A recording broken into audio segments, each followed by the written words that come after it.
you sum that one? It was exciting. I loved it. Exciting game. They made a few more plays down the stretch. And that's basketball. I thought it was great atmosphere, great to be in it. Give them a lot of credit. And, we just didn't finish a few plays there at the end, but the basketball gods sometimes reward you and sometimes they don't.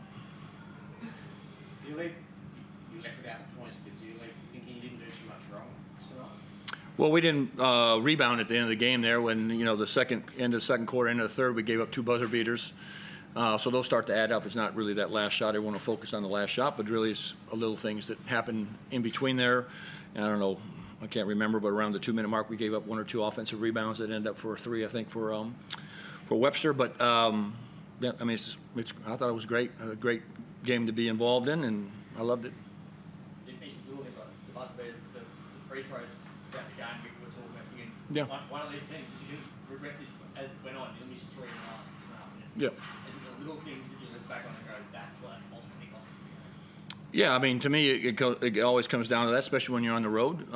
And, trying to finish out a game like that is very difficult in this building. And when you keep giving them life with a few mistakes here or there, you end up paying the consequences. And obviously tonight, we did a lot of things. I love our group. I just love the energy what they play with and the passion they have. And we just didn't come out on the other side of it. Early, when you got to the 16 o'clock, you were punishing them every time they made a mistake. Like every time you made them make an error, you made the other end. Yep. Do you feel that you were putting them under intense heat at that point? Well, I thought we were just, playing better than them at that point, and then, the game plays in momentum shifts during the course of that, and we had our run, and then they had some runs, and then we leveled them back off, and it's just the nature of the beast. We get a couple of words from you on Will Magnates. I think that's his 6th game. I think he was Yep. a rebound short of his 3rd double-double. He's pretty important. He's showing very quickly he's very important to your campaign this year, isn't he? Yeah, I mean, to have him healthy, obviously, and up and moving and doing what he's been doing, and we're keeping him around that 20-minute mark, and that's kind of, I think, his sweet spot right now until he gets a little bit more conditioning under his belt. But he's obviously very impactful around the rim and gives us a different dimension with a big guy like that around the rim, and Marcus gives us another dimension. So him being back is obviously a positive, and yeah, he's been great. How long do you expect to be able to raise those minutes? Well, it's not so much raising the minutes, it's also trying to get everyone else minutes in there, too, that deserve to be in there. I think people sometimes forget that we went to the grand finals with Fab as our starting center for about 20 games. So Fab deserves to be on the floor. Marcus Lee deserves to be on the floor. So we have some versatility with those bigs, and we'll try to use them the best we can. And as Mag's conditioning continues to grow, he'll probably creep in a few more minutes.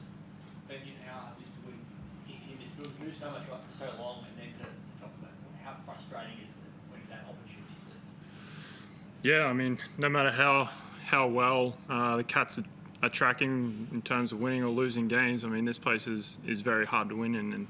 And we've had some fortunate games here in the past, and obviously this season we went 0 for 2, and to be that close and just not be able to finish off some possessions, that's probably the frustrating part, but we know we can fix it. I mean, we were fairly relentless on the boards, getting 22-0 boards, but then you give up 16-0 boards at the other end, and probably 2 or 3 of them were fairly crucial, leading to a 3 at the end of the game from Webster. So, I mean, you take one possession out, and we're probably on the other side of the scoreboard.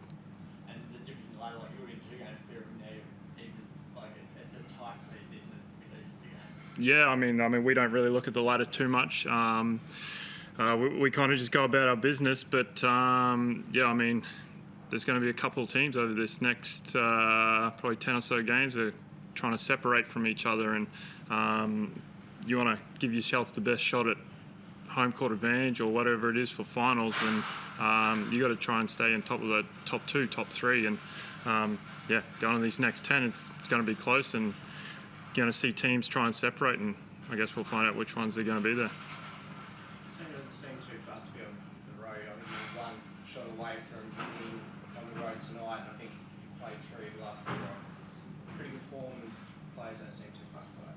Yeah, no, I mean, the one thing we always say is our defense travels, and the team aspect behind it, and some nights shots aren't going to go in, and we rely on our defense. And for the most part, I guess probably the 3 weeks before the FIBA break, it was an emphasis for us, and that was at the end we had to improve, and we did that. And I mean, high 80s for them is probably 8 or 10 points too much, but we're trending in the right direction. And if you want to win games on the road, that's a point of emphasis for us.